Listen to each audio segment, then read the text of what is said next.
నమస్తే, welcome to genius global. నేను మీ journalist Ganesh. Telangana ప్రభుత్వం పెట్టిన రాజీవ్ యువ వికాసానికి కంపల్సరిగా మ్యాండేటరీ కింద రేషన్ కార్డు పెట్టారు. మీ అందరూ తెలుసు. కానీ మరి రేషన్ కార్డు లేని వాళ్ళ పరిస్థితి ఏంటి అసలు? సరే, ఎంప్లాయ్మెంట్ అయితే కల్పిస్తారు, వాళ్ళకు అట్లీస్ట్ రేషన్ కార్డు లేని పరిస్థితి ఏంటి? మరి వాళ్ళు ఏడు అప్లికేషన్ చేసుకోవాలి? మన తెలంగాణలో దగ్గర ఒక 55% రేషన్ కార్డు లేని వాళ్ళే ఉంటారు. ఇక మిగతా వాళ్ళు ఉండిపోతారు. ఎలా అసలు రేషన్ కార్డు లేని వాళ్ళ పరిస్థితి ఏంది? ఎంప్లాయ్మెంట్ ఏడా కల్పిస్తారు? ఇక చాలామంది చూసుకుంటే రేషన్ కార్డులో గ్రామ సభలల్లో మీ సేవలలో అప్లికేషన్లు పెట్టుకునే ఉన్నారు. సో వాళ్ళకు సంబంధించి ఇక ఇస్తాం అని చెప్పి దగ్గర ఎంత లేదన్నా 6 నెలలకు వచ్చింది.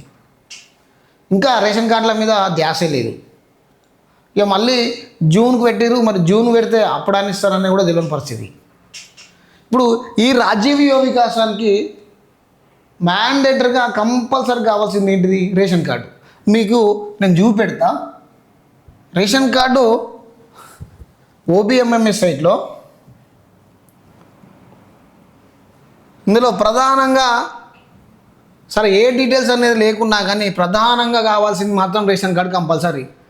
ఇది రాజీవ్ యువ వికాసం మీకు చూసే ఉంటారు. దీని అప్లికేషన్ కొట్టగానే ఇది మెయిన్ సైట్ వచ్చింది. ఇక్కడ అప్లికేషను వచ్చిన వాళ్ళే సపోజ్ ఒకటి తీసుకుంటే ఇక్కడ మీ నేము ఆధార్ నెంబర్ కొట్టంగానే ఇక్కడ మీకు రేషన్ కార్డ్ నెంబర్ రావాలి. వస్తేనే ఈ పథకానికి మీకు అర్హులు, లేకపోతే కష్టం. అలాంటప్పుడు మీకు రేషన్ కార్డ్ నెంబరు లేదు, రేషన్ కార్డు లేదు, మరి మీ పరిస్థితి ఏంది అసలు? చాలామంది 55% దాకా రేషన్ కార్డు లేని వాళ్ళే ఉన్నారు.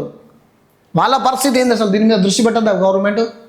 వాళ్ళు కూడా అర్హులే కదా, వాళ్ళు కూడా పౌరులే కదా, తెలంగాణ పౌరులే కదా, వాళ్ళకు కూడా ఎంప్లాయ్మెంట్ ఉండాలి కదా. మరి ఎట్లా? చాలామంది నిపుణులు చెప్తా ఉన్న సూచన ఏంటి అంటే ఈ రేషన్ కార్డు అనేది మ్యాండేట్ కింద తీసేయాలి అని చెప్పి అంటున్నారు. ఇక వీళ్ళేం చెప్తా ఉన్నారు, ప్రభుత్వం నుంచి ఒక రేషన్ కార్డుకు ఒక అప్లికేషన్ అని చెప్పి అంటున్నారు. ఇక గిట్ల పరిస్థితి జరిగింది. సరే, ఏదేమైనా కానీ మిత్రులారా, మీరు గ్రామ సభలలో అండ్ మీ సేవలలో దరఖాస్తు పెట్టుకున్న రేషన్ కార్డుల స్టేటస్ ఎక్కడ ఉంది ఏందన్న గురించి ఒక్క రోజన్నా మీరు ఆలోచించారా? మీరు రేషన్ కార్డు దరఖాస్తు నింపారు, గ్రామాలలో ఇచ్చారు, గ్రామ సభలలో ఇచ్చారు, మీ సేవలలో ఇచ్చారు. చాలామందికి అసలు నా రేషన్ కార్డు ఎక్కడున్న సంగతి కూడా తెలియని పరిస్థితి. పెట్టినైతే పెట్టినాం, కానీ అది ఎప్పుడు వస్తుందో దేవుని కేరక అంటున్నారు. కానీ మీరు ఒకటి చెప్తా చూడండి, మీ రేషన్ కార్డు ఎక్కడ ఉంది, మీ పరిస్థితి ఏంది అసలు చెప్పే ప్రయత్నం చేస్తా. ప్రతి ఒక్కరు అప్లికేషన్ చేసుకున్న వాళ్ళు, మీ సేవలో దరఖాస్తు చేసుకున్న వాళ్ళు అయితేనేమో మీకు FSC నెంబర్తో ఒకటి రిసిప్ట్ ఇస్తారు వాళ్ళు. రిసిప్ట్ ఇవ్వకపోతే ఇప్పుడే వెళ్ళి మీరు రిసిప్ట్ తీసుకోరి. కొత్త రేషన్ కార్డు పెట్టుకున్న వాళ్ళు మరియు కరెక్షన్ చేసుకున్న వాళ్ళందరూ పోయి మీకు ఒక రిసిప్ట్ అయితే ఇవ్వడం జరుగుతుంది. ఆ రిసిప్ట్ ఏంటో మీకు నేను చూపెడతా ఎలా ఉంటుంది అంటే, ఇలాంటి రిసిప్ట్ మీరు తీసుకోవాలి కంపల్సరీగా. తీసుకుంటేనే మీకు అసలు రేషన్ కార్డు వస్తుందా రాదనేది తెలిసిపోతుంది. లేకపోతే మాత్రం మీరు రేషన్ కార్డు కోసం కొండకి ఎగిరినట్టు చూసుకుంటే తప్ప ఇలాంటి మీ షిఫ్ట్ మీకు ఇవ్వాలి కంపల్సరీగా మీ సేవ వాళ్ళు. లేదంటే దరఖాస్తు పెట్టుకున్నారు ఎక్కడంటే, మీరు పెట్టుకున్న దరఖాస్తు ఏదైతే ఉందో దాని స్టేటస్ చూసుకోవాలంటే కంపల్సరీగా ఈ రిసిప్ట్ ఉండాలి మీకు. సో ఈ రిసిప్ట్ లేకపోతే అసలు మీకు రేషన్ కార్డు రానట్టే, గుర్తుపెట్టుకోరు. గ్రామ సభలలో పెట్టుకున్న వాళ్ళకు వాళ్ళు ఆన్లైన్ చేసి మీకు ఒక 6 అంకెల నెంబర్ ఇస్తారు. అదే మీ సేవలో వేసుకున్న వాళ్ళకైతే ఇగో FSC 0 అని చెప్పి 12 అంకెల నెంబర్ ఇస్తారు మీకు. ఆ 12 అంకెల నెంబర్ తోటి మీ రేషన్ కార్డు మీకు వస్తుందా రాదా, రిజెక్ట్ అయిందా, ఎక్కడ ఉన్నది, ఏ అధికారి దగ్గర ఉన్నది, మా పరిస్థితి ఏంది అని చెప్పడానికి ఈ నెంబర్ ద్వారా స్టేటస్ చూసుకోవచ్చు మీరు. మీకు నేను ఇప్పుడు స్టేటస్ చూసి పెడతా ఎలా ఉన్నది, అసలు ఎలా వస్తుంది మీకు, మీ రేషన్ కార్డు ఎక్కడ ఉన్నది, యాక్సెప్ట్ అయిందా కాలేదా నేను ఇప్పుడు చూపెడతా. ఏ డిస్టిక్లో ఉన్న వాళ్ళైతే ఆ డిస్టిక్లో మీరు సెలెక్ట్ చేసుకోండి. ప్రజెంట్ నాది భూపాలపల్లి కాబట్టి నేను పెట్టేసుకున్నా. ఈ అప్లికేషన్ నెంబర్ అనేది కనబడుతుంది కదా, ఈ అప్లికేషన్ నెంబర్ ఏదైతే ఉంటే గ్రామ సభలలో మీరు అప్లికేషన్ పెట్టుకున్న నెంబర్ అది. మీకు ఒక అంకెతో కూడిన నెంబర్ ఇస్తారు. 6 నెంబర్లు ఉంటాయి. అవి 6 నెంబర్లతోని మీకు ఈ స్టేటస్ వస్తుంది. ఇక ఇక్కడ మీ సేవ నెంబర్ అంటే మీకు మీ సేవలో ఒక రిసిప్ట్ ఇస్తారు. ఆ రిసిప్ట్ల మీద 12 అంకెల నెంబర్ ఉంటుంది. ఆ 12 అంకెల నెంబర్ మీకు ఇక్కడ ట్యాప్ చేస్తే అది వెళ్తుంది మీకు. నేను చూసి ఇప్పుడు మీకు ఒక క్యాండిడేట్ది చూసి చెప్తాను మీకు. నేను ఇప్పుడు అసలు ఎలా ఉంది రేషన్ కార్డ్ స్టేటస్ ఏంది అని చెప్తాను మీకు. నేను దీన్ని షేర్ చేయరు. చాలామంది అపోహలు ఉన్నారు. మీ కర్తవ్యాన్ని మీరు నిర్వర్తించట్లేదు. చూడండి, అసలు మీ రేషన్ కార్డు ఎక్కడున్న సంగతి మీకు తెలియదు. అసలు పెట్టుకున్నాం గుడ్డేది శీలం వాటతో చేట్టుకున్నారు, సపడేకున్నారు. కానీ మాకు రేషన్ కార్డు ఆన్లైన్లో ఉన్నదా, మాకు వస్తుందా రాదా అనే సంగతి ఒక్కసారన్నా చూస్తున్నారా? చూడరు.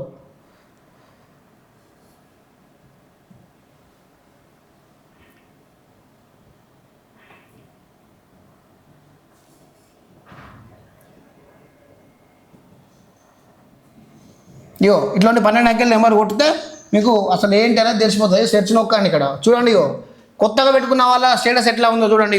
వీళ్ళిద్దరు భార్యాభర్తలు, వీళ్ళిద్దరే ఉన్నారు. వీళ్ళ పిల్లలు లేరు కాబట్టి వీళ్ళిద్దరు భార్యాభర్తలు కొత్త రేషన్ కార్డు పెట్టుకున్నారు. ఇది అప్లికేషన్ స్టేటస్ ఏంటి, పెండింగ్ ఉంది. వీళ్ళది అప్లికేషన్ ఏంటంటే కలెక్టరేట్లో కానీ, అక్కడ సెక్రటరియట్లో కానీ, సివిల్ సప్లై డిపార్ట్మెంట్ దాంట్లో ఇది పెండింగ్ ఉన్నది. అంటే వీళ్ళ పేరు ఆల్రెడీ ఆన్లైన్లో కనబడుతున్నాయి కాబట్టి వీళ్ళకు రేషన్ కార్డు ఈరోజు కాకుండా ఇంకా 2 సంవత్సరాలకైనా కానీ వీళ్ళకు రేషన్ కార్డు వస్తామనే నమ్మకం. కానీ మీ స్టేటస్ ఎలా ఉందో చూసుకోండి. దీన్ని చూసుకొని ఫస్ట్ ఆఫ్ ఆల్. ఇంకోటి ఏంటంటే ఇక్కడ ఎఫ్సి షాప్ నెంబర్ ఉంది కదా, ఈ ఎఫ్సి షాప్ నెంబర్ మీకు కలెక్ట్ కావాలి కంపల్సరీగా. కొత్త రేషన్ కార్డు పెట్టుకున్న వాళ్ళకు ఈ ఎఫ్సి షాప్ నెంబర్ అలర్ట్ అయితే ఇక్కడ యాక్సెప్టెడ్ లేదా అప్రూవ్డ్ వచ్చినప్పుడు ఈ షాప్ దగ్గరికి పోతే మీకు రేషన్ కార్డు నెంబర్ ఇస్తాడు. దాని ద్వారా మీరు రేషన్ కార్డు డౌన్లోడ్ చేసుకోవచ్చు. అట్లా కూడా కొంచెం మీరు ఆలోచించుకొని. ఇంకొకటి ఏంటంటే మీకు ప్రధానంగా ఇక్కడ మెంబర్ స్టేటస్ ఉంది కదా, మెంబర్ స్టేటస్ కాడ పెండింగ్ ఉంటే మాత్రం నో ప్రాబ్లం, మీకు రేషన్ కార్డు రావడానికి అవకాశం ఉన్నది. ఒకవేళ ఇక్కడ రిజెక్టెడ్ రీజన్స్ అని చెప్పి రీజన్ వచ్చిందనుకో, మీరు మళ్ళీ పోయి మీ సేవలలో దరఖాస్తు పెట్టాలి కంపల్సరీగా. ఇది మ్యాండేటరీ కింద చూసుకోవాలి. ఎందుకు అంటే రేషన్ కార్డు లేని వాళ్ళకు ఇది ఒక బంపర్ వార్త అనుకోరు. ఇది రేషన్ కార్డు అప్లికేషన్ పెట్టుకున్న వాళ్ళకి బంపర్ వార్త అనుకోరు. ఇది ఒక నలుగురు షేర్ చేయరు. ఇది ఇక్కడ రిజెక్ట్ కనుక వచ్చిందా ఇక మీకు పక్క పంటోనికి రేషన్ కార్డు వస్తుంది, మీకు రాదు. మీరేమనుకుంటారు, నేను ఆల్రెడీ రేషన్ కార్డుకు పెట్టుకున్న దరఖాస్తు, నాకు ఎందుకు రాలేదు సార్ అంటే మీరే తప్పు. ఎందుకంటే మీరు ప్రతిరోజు మీరు స్టేటస్ చూసుకుంటలేరు. మీ రేషన్ కార్డు ఎక్కడ ఉన్నది లేదు, ఏ అధికారి పెండింగ్ పెడతాడు ఏంటనేది మీకు చూసుకుంటలేరు. కాబట్టే మీకు రిజెక్ట్ అయ్యే ఛాన్సెస్ ఉన్నది. రిజెక్ట్ ఉన్నది కాబట్టి ఆ అధికారులు ఏం చేయలేరు. అర్థమైందా? ప్రతి ఒక్కరూ మీరు చూసుకొని దీన్ని ముందు చేసుకోండి. ఇక దీని విషయాన్ని మనం ఒక 2 నిమిషాలు పక్కా పెట్టుకుంటే ఇంకొకటి రాజీవ్ యువ వికాసం సంబంధించి ప్రభుత్వం ఎంప్లాయ్మెంట్ కల్పిస్తా అంటాను. కానీ అసలు ఎంప్లాయ్మెంట్ ఎక్కడ కల్పించాలి? రేషన్ కార్డులు కొత్త ఇచ్చిన తర్వాతనే ఈ ఎంప్లాయ్మెంట్ కల్పించాలి. ఎందుకు అంటే రేషన్ కార్డు లేనోనికి యువ వికాసం అప్లికేషన్ చేసుకోవడానికి ఛాన్సే లేదా. మరి ఇంకెంతమందికి? ఓన్లీ రేషన్ కార్డు ఉన్న వాళ్ళే ఆల్రెడీ స్కీమ్లకు తీసుకున్న వాళ్ళు ఉంటారు. మరి రేషన్ కార్డు లేని పరిస్థితి వీళ్ళకు స్కీమ్ ఎలా వస్తుంది? అది కూడా ఎంప్లాయీ కాదు కదా, అన్ఎంప్లాయే కదా. మరి వానికి కూడా కల్పించాలి కదా ఎంప్లాయ్మెంటు. మీరు ప్రధానంగా యువ వికాసం పెట్టిన ఎవరైతే ఉన్నారో అప్లికేషన్ను దీన్ని ఫస్ట్ ఆఫ్ ఆల్ ఓపెన్ చేయాలి. ఆపేసి రేషన్ కార్డు ఇచ్చిన తర్వాత మళ్ళీ ఫ్రెష్ అప్లికేషన్ స్టార్ట్ చేయండి. లేదంటే ఇది నిరంతర ప్రక్రియ అని చెప్పి అప్లికేషన్ పెట్టండి.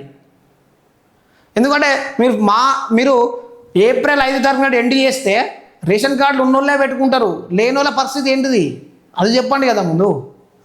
రేషన్ కార్డు లేని ఎంప్లాయ్మెంట్ కల్పియారా? లేదంటే ఇందులో యువ వికాసం స్కీమ్లో మీరు ఏం చేయండి అంటే ఈ రేషన్ కార్డుకు సంబంధించింది ఏదైతే ఉందో ఇది మ్యాండేటరీ కాదు అని చెప్పి ఇక్కడ రేషన్ కార్డు నెంబర్ తీసేసేయండి. అందులో షార్ట్ లిస్ట్ చేసి ఎవరైతే ఎంప్లాయ్మెంట్ కావాలనుకున్నారో వాళ్ళకే లిస్ట్ ఇవ్వండి. ఇంట్లో 4 ఉంటే 4 పెట్టుకుంటే 4 ఇవ్వాల్సిన అవసరం లేదు మాకు. అందులో ఎవడో ఒకటి అన్ఎంప్లాయ్మెంట్ ఉంటాడు, వానికి ఇస్తే సరిపోతుంది. అర్థమైందా? ఇప్పుడు ఇది చాలా మొత్తం అంతా హాట్ అయిపోయింది. ఉన్నోడు పెట్టుకుంటాను, లేనోడు సప్లైకి ఉంటాడు. ఎంప్లాయ్మెంట్ మీరు ఎట్లా కల్పించినట్టు? మీరు వేసిన 6,000 కోట్లు 1,30,000 మందికే వస్తాయి. మిగతా దాంట్లో పరిస్థితి ఏంది? వాళ్ళని కూడా చూసుకోవాలి కదా ప్రభుత్వం అన్నప్పుడు. ఇది ప్రతి ఒక్కరు షేర్ చేయండి. షేర్ చేసి అసలు దీన్ని లైక్, షేర్, సబ్స్క్రైబ్ చేయండి. చేసి ఇంకో 4 షేర్ చేయండి. తెలుస్తుంది ముచ్చట ఏంటనేది.